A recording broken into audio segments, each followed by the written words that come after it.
Oke, kali ini kita bakal bedah kasus yang super menarik. Bayangin, ini kayak cerita detektif medis, di mana tubuh pasien ngasih sinyal-sinyal yang, benar-benar bertentangan satu sama lain. Semua bukti nunjuk ke satu arah, tapi petunjuk utamanya, yaitu keseimbangan asam basa darah, justru nunjuk ke arah sebaliknya. Yuk, kita bongkar bareng-bareng paradoks medis yang bikin pusing ini. Nah, ini dia nih, misteri utamanya. Kita punya seorang pasien dengan kondisi yang seharusnya bikin darahnya itu jadi sangat asam. Tapi anehnya, hasil lab menunjukin hal yang berkebalikan. Jadi pertanyaannya, gimana mungkin dua kekuatan yang berlawanan ini bisa perang di dalam satu tubuh? Dan yang lebih penting, siapa yang bakal menang? Oke, petunjuk pertama kita adalah angka ini, pH darah 7,63. Normalnya itu cuma sekitar 7,4 loh. Angka setinggi ini nunjukin kondisi alkalemia berat, artinya darahnya sangat-sangat basah. Ini bukan sekedar angka ya, ini tuh udah lampu merah, alarm bahaya yang nandain kondisi darurat medis. Terus muncul petunjuk kedua, kadar gula darah yang mencapai 984. Ini gila, ini krisis hiperglikemik yang ekstrim. Dan normalnya, kondisi kayak gini tuh udah pasti menyebabkan asidosis atau penumpukan asam di darah. Nah, disinilah misterinya mulai aneh. Petunjuk ini benar-benar nabrak petunjuk pertama soal pH darah yang basah tadi. Dan petunjuk ketiga, wah ini bikin makin pusing. Kadar laktatnya 3,9. Ini adalah tanda yang jelas banget adanya asidosis laktat. Kemungkinan besar karena sepsis yang dialami pasien. Jadi, sekarang kita punya dua bukti super kuat yang harusnya bikin tubuh pasien ini banjir asam. Jadi, coba kita rangkum ya. Pasien ini kena krisis hiperglikemik, sepsis, plus cedera ginjal akut. Ketiga kondisi ini tuh ibarat pabrik asam di dalam tubuh. Logikanya, pH darahnya harusnya anjlok parah. Tapi, yang kita lihat malah pH 7,63. Super basa. Ini sebuah paradoks klinis yang nggak masuk akal sama sekali. Jelas ada sesuatu yang tersembunyi di sini. Oke, untuk mulai investigasinya, para dokter pakai pendekatan standar dulu. Langkah pertamanya adalah cari tahu, ini sumber masalahnya dari mana sih? Apakah dari metabolisme tubuh atau dari sistem pernapasan? Jawaban dari pertanyaan ini bakal nentuin kemana arah penyelidikan kita selanjutnya. Oke, kita ikutin langkah-langkahnya ya. Pertama, cek pH. Angkanya 7,63 udah pasti ini alkalemia. Kedua, apa pemicunya? Kita lihat kadar bikarbonat atau HCO3- yang nyampe 43, jauh banget di atas normal. Ini artinya sumber masalahnya adalah metabolik. Jadi diagnosis sementara kita, alkalosis metabolik.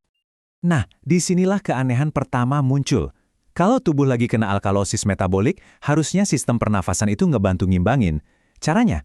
Dengan nahan karbon dioksida atau CO2 biar darah jadi sedikit lebih asam. Harusnya PCO2 pasien ini naik ke sekitar 53, tapi nyatanya PCO2-nya normal di angka 41. Ini aneh banget. Artinya ada sesuatu yang ngehalangin kompensasi normal ini yang nandain ada gangguan lain yang terjadi barengan. Oke, investigasi awal kita mentok. Ini maksa kita buat mikir, jangan-jangan ada proses asidosis yang kuat banget, tapi dia ketutupan atau ketopeng sama alkalosis yang jauh lebih dahsyat. Kita tahu harusnya ada asam di sana. Pertanyaannya, di mana dia sembunyi? Poin kuncinya tuh ini. Bayangin gini deh, asidosis itu kayak lagi nguras bak mandi, ngabisin bikarbonat. Tapi di saat yang sama, alkalosis itu kayak ada selang pemadam kebakaran yang ngisi bak itu lagi dengan air yang jauh lebih banyak dan lebih cepat.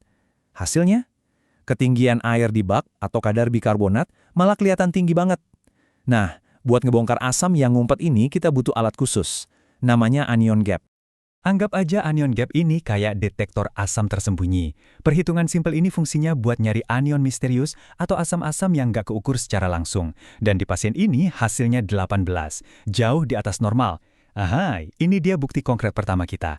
Ada asidosis metabolik yang lagi ngumpet di balik layar. Dan ini dia para pelakunya. Hasil lab nunjukin kadar keton dan laktat yang tinggi. Ditambah lagi, pasien ini juga gagal ginjal akut, yang bikin asam uremik numpuk. Jadi, sekarang kita tahu dari mana sumber asidosis yang tersembunyi ini. Asidosisnya itu nyata, dia ada di sana. Cuma ketutupan aja.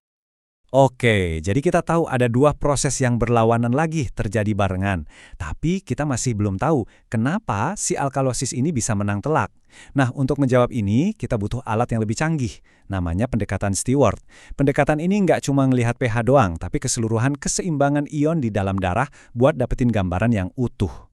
Pendekatan Stewart ini nunjukin pertarungannya dengan sangat jelas. Di satu sudut, kita punya SID. Ini indikator kekuatan basa, yang nilainya tinggi banget di 63,7. Inilah mesin pendorong alkalosisnya.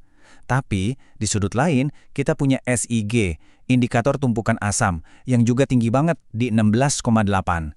Ini beneran kayak dua raksasa yang lagi adu panco, dan kita bisa lihat seberapa kuat masing-masing dari mereka.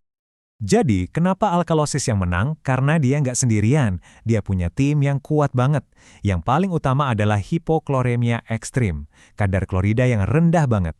Ini secara dramatis nguatin mesin basa pendorong alkalosis. Ditambah lagi sama dehidrasi berat, kalium rendah, dan kemungkinan pasien ini muntah-muntah, kekuatan alkalosis ini jadi nggak kebendung. Sekarang kita masuk ke bagian puncak dari cerita ini. Apa yang terjadi waktu dokter mulai ngasih pengobatan? Logikanya kan, kalau pasiennya membaik, pH yang tinggi banget ini harusnya pelan-pelan turun ke arah normal kan? Ternyata, nggak sesimpel itu. Dan ini dia plot twist-nya. Waktu dokter ngasih terapi yang tepat buat ngatasin alkalosisnya, pH darah pasien justru bakal turun, bahkan bisa anjlok sementara ke zona asam. Nah, tanpa pemahaman yang benar, momen ini bisa disalahartikan seolah-olah pengobatannya gagal. Padahal justru sebaliknya. Coba kita lihat lini masanya ya. Kita mulai dari pH 7,63. Begitu terapi dimulai untuk benerin dehidrasi dan kloridanya, kekuatan si alkalosis ini mulai melemah. Ini ibarat kita lagi ngebuka tirai. Dan pas tirainya kebuka, jeng-jeng, asidosis yang dari tadi ngumpet akhirnya terekspos. pH-nya bisa turun sampai sekitar 7,25, sebelum akhirnya stabil di angka normal setelah semua masalahnya teratasi. Fenomena ini disebut unmasking effect atau efek penyingkapan. Oke, setelah ngelewatin semua investigasi dan kita paham dinamika pengobatannya, akhirnya kita bisa nyatuin semua kepingan teka-teki ini dan sampai pada diagnosis akhir yang komprehensif. Jadi, diagnosis akhirnya adalah gangguan 3 rangkai. Bayangin sebuah mesin deh. Alkalosis metabolik itu kayak mesin utama yang gasnya nyangkut, kenceng banget. Di baliknya, ada asidosis metabolik yang tersembunyi. Ini kayak rem yang blong, terus-menerus ngerusak. Dan yang bikin parah, sistem pernapasannya yang harusnya jadi rem darurat malah nggak berfungsi sebagaimana mestinya.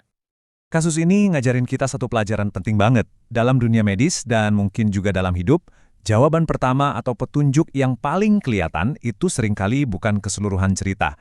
Kadang, kebenaran itu justru ngumpet di balik sebuah paradoks, nunggu untuk diungkap lewat analisis yang lebih dalam.